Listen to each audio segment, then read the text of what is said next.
You upgraded. Now you're stronger, faster, better than everyone else.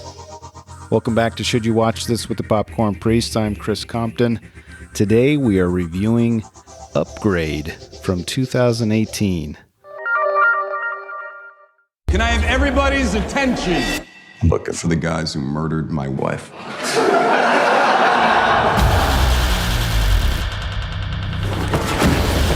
Are you one of them? Yeah. Stem, you can take over. Thank you. I now have full control. Hi. You upgraded. Now you're stronger. Faster. Better than everyone else.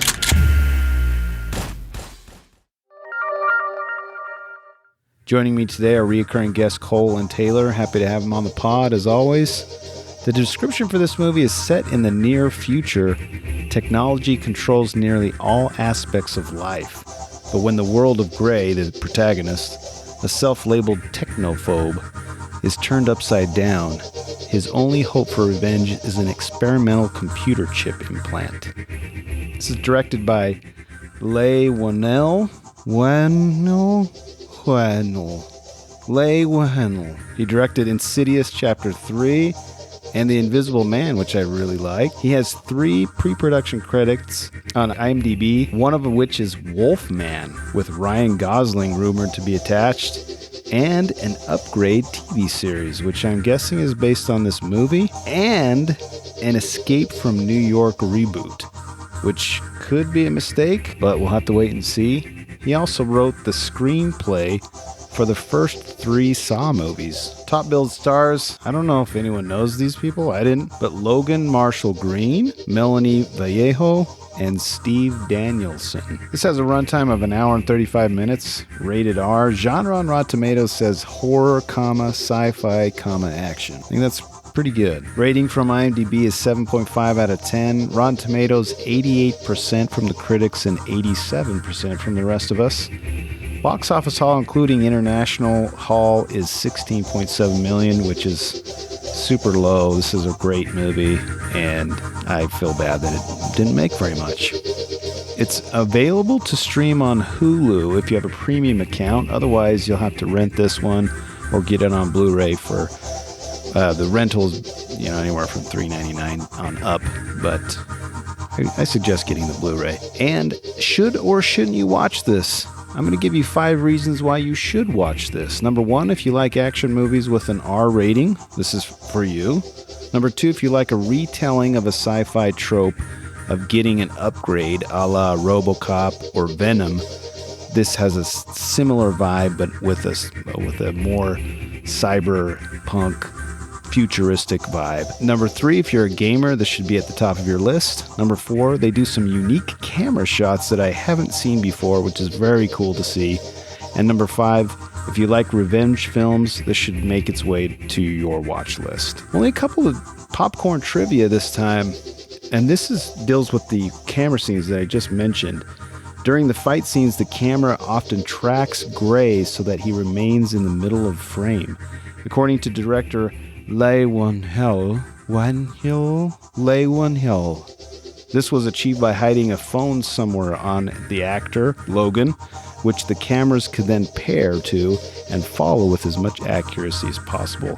And it's a trip to watch. It's really cool. In the first fight scene, after Stem takes over Gray's body, you can see Gray use his hand to turn his head in order to dodge a punch. This is because Stem only controls Gray's body below the implant in his neck, and therefore couldn't move Gray's head out of the way on its own. It's kind of interesting. I didn't really pick up on that. The character Stem only presents itself as a voice in the movie. The word Stem is Dutch for voice. For those of you who are Dutch-born humans. This is really cool. On an interview on Thrillist.com, he poses a question to the director. What happens if Stem needs an upgrade himself? Tech inevitably degrades or glitches. Human bodies age and break down. isn't it short-sighted for STEM to kill off anyone who could repair him or put him in another body? The director goes on to say he could go to one of those hackers. I think in this world there are a lot of people who use computers off the grid and can do amazing things with them. If he wants to upgrade in some way, he can visit the hackers again. My brother-in-law, whenever he watches a movie, he's always asking me, now why would he pick up that and do that? I feel like my brother-in-law is grilling me about my movie. He's the king of the, why would they do this? Why would that happen? I tell him, come on, man, just watch the movie. You don't have to keep asking, why would he do that? But this is good. This is like Chandler interviewing me about the movie. STEM just wants to be human and see the world and walk around. It's not about tech or upgrades anymore. He's not thinking about where the tech is going to be in 10 years. He's thinking, tech? Who needs tech when you're a human? Look at it from the Pinocchio perspective. I want to be a real boy.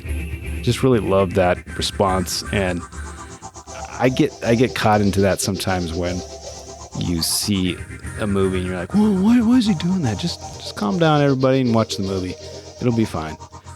And in the same interview, when he's asked about what the director wants people to know about the movie, he says the movie is not about revenge at all. It's always been about two people fighting for control of the same body.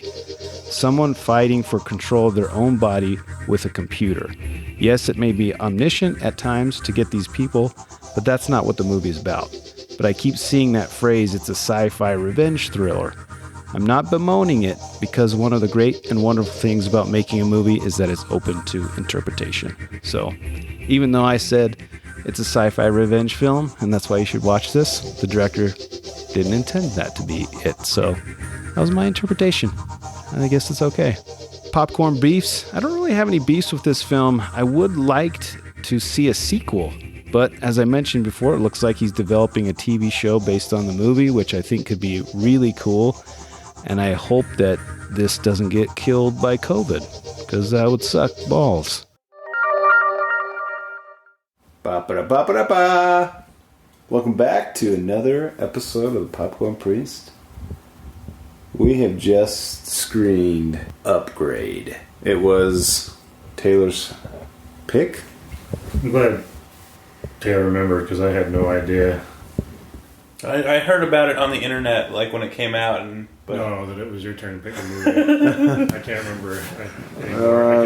I just know that Demolition Man was the last one, and that was Chris's pick. Yes, that was the last one. Yeah, it's been a couple months. 2 months. Where has the time gone? I don't know, man. Set in the near future, technology controls nearly all aspects of life.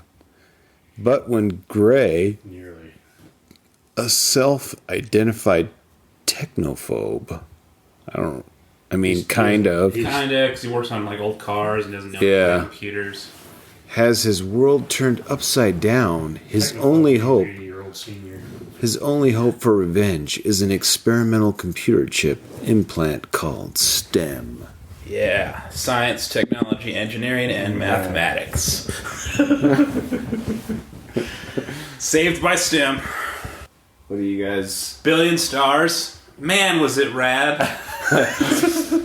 How'd you up your rating system from 1,000 to 1 billion? You know, numbers are arbitrary. That's way too specific.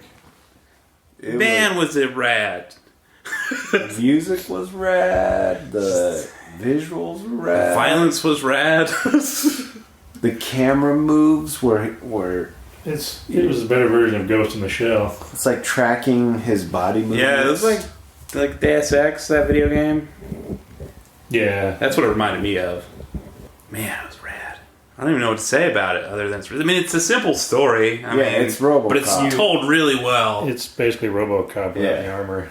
It's for sure Robocop. It's Robocop, and but it's got some good sci-fi in there, a lot of good cyberpunk stuff. Yeah. A lot of WTF moments. Yeah, a lot of good like augmented human stuff. Man, it's good.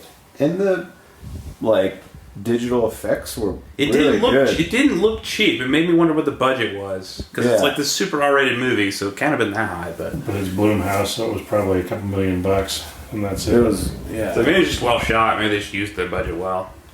They filmed it in Australia. It's probably a lot of it's practical. I mean, maybe a lot of the violence was practical. I don't know. I don't know how they shot some of that stuff, but real good. It was real good. Yeah, there's a few. It's either wearing the camera or it's tracking. Yeah, like they had some crazy setup, or it's digital, or maybe that's what it was. It's like it's a static image, and then they just digitally augmented it. I don't know. No, the camera. had to move.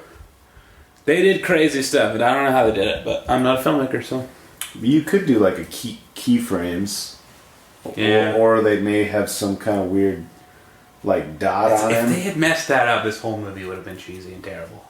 Yeah, those camera moves. That they made that work is actually really something.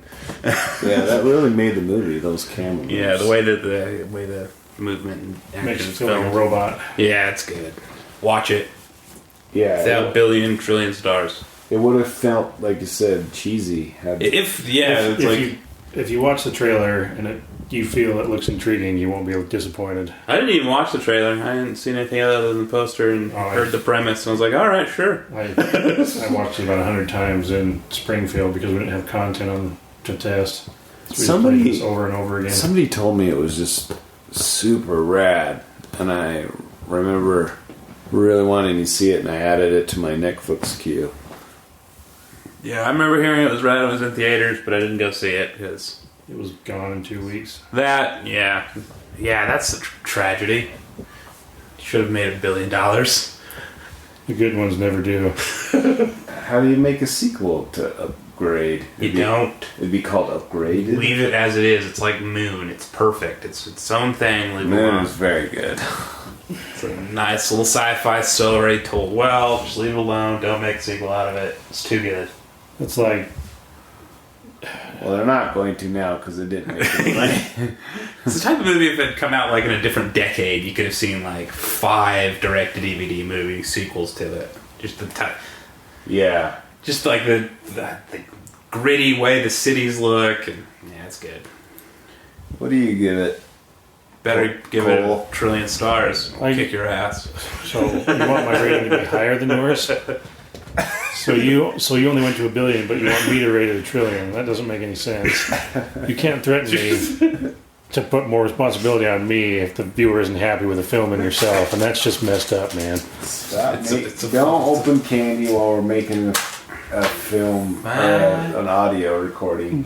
Film. Where's the hidden cameras at? I misspoke. Creepy man who watches videos of us. Listen to the Apparently. music, he's evil.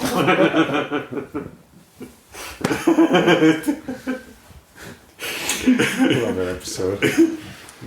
I give it 3 out of 4. I wasn't. You shut your mouth and give it 4 right out now. of 4, really? What is your problem? Why do you give it a lower rating? It does drag at the beginning. The first half of the movie drags. You shut your mouth. It is important character building.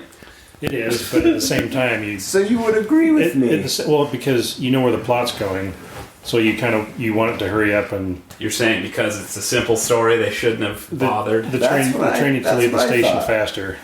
They could have cut out about 15, 20 minutes of exposition. Strong disagree. There could have been about 10 minutes gone. Yeah. This movie's like an hour and a half think this long. is- It's short. It's like 90 minutes. But at the same time, you might feel rushed into it. They could have made it tight. It could have been like a Black Mirror episode if they made like a tight hour. That could totally be a Black Mirror I episode. think this is the first time Nicole has agreed with me. Is Black Mirror supposed to be like the Twilight Zone? Yeah, but it's like near future tech stuff. Have you not watched it? You should. It's good. My dad has, but It's rough, and some of those Some of episodes them are are- rough. I haven't watched all of them, but bad. You can't watch yeah, it can, multiple at a time. It's just too much. it's wears on you. it's that Twilight Zone stuff, but it's like more sad and It's more sad. dark. Sad and Rather dark, than- dark mirror. Rather than Black interesting and Mirror. curious, it's just morbid. I mean, no, it's that, but you should watch it. That's all I'm gonna say. You download those Ironically, all for your one of next the- flight. Watch them all. My tablet's been going for 2 days straight downloading Dude, stuff. one of 'cause those episodes is happening in China right now. What, filming it? No, people are getting ratings. You know the one that Oh, has yeah. the numbers? Yeah. They're getting ratings now. They Social- said they're gonna start that, but it's not gonna be that good. It's not gonna be as good. Anyway. It's China. It's I know, scary. but There's it's a billion just, people. It's just crazy that something like that exists. Anyway, well, I give it a golden popcorn bucket. We gotta smooth out this rating system because it's all over the place. I think it averages to all movies being perfect. Mine is out of 5. Yours is out of 4. Well, no. Mine is out of the universe. You say 5, but then you say golden bucket. So what do you compare? I know that's my 5. Okay. 5. Mine out of is 5. out of the galaxy. Well, yes, because It goes golden bucket, I don't know how many Yeah. stars from the galaxy. I sort of talked about large, this before. medium, Small, and small, and then Super Tuesday. one that's just the tipped over. $1 Super Tuesday popcorn. Yeah, it's like on fire. It's from the devil. It's just, it didn't even make it out of the kettle. It just burned. Yeah, it burnt off. Don't see it. Exactly. Okay, I gotta remember that. Well, any other parting remarks? This was Yeah, it's good. It's very Watch awesome. It. You're into some sci-fi of like extreme violence, Verhoeven bent almost. yeah, It's- Verhoeven bent. I agree with that. It's like Jason Bourne if he was a computer. Yeah, Yeah, it's that's good. The true. fight scenes are good. Yeah, it's just good. And Cole doesn't like the first. So what and happened? I kind of agree. Cole, What happened to the mother? That's what I want to know. I want to know what happened to that story. that's She's gonna go visit. that's the sequel. The one that they'll make and release it direct to DVD. Mom upgraded. I'm gonna find my son. All right, well, that is all we have today. Thanks for joining us. So we'll see you at the movies. As always, hit me up on the Twitters if you want to interact with the Great Popcorn Priest at Popcorn Priest. I respond to every tweet. Next week, if you want to get caught up with us, we're reviewing Black Mirror Bandersnatch from 2018. You can catch this one on Netflix, and we'll see you next week.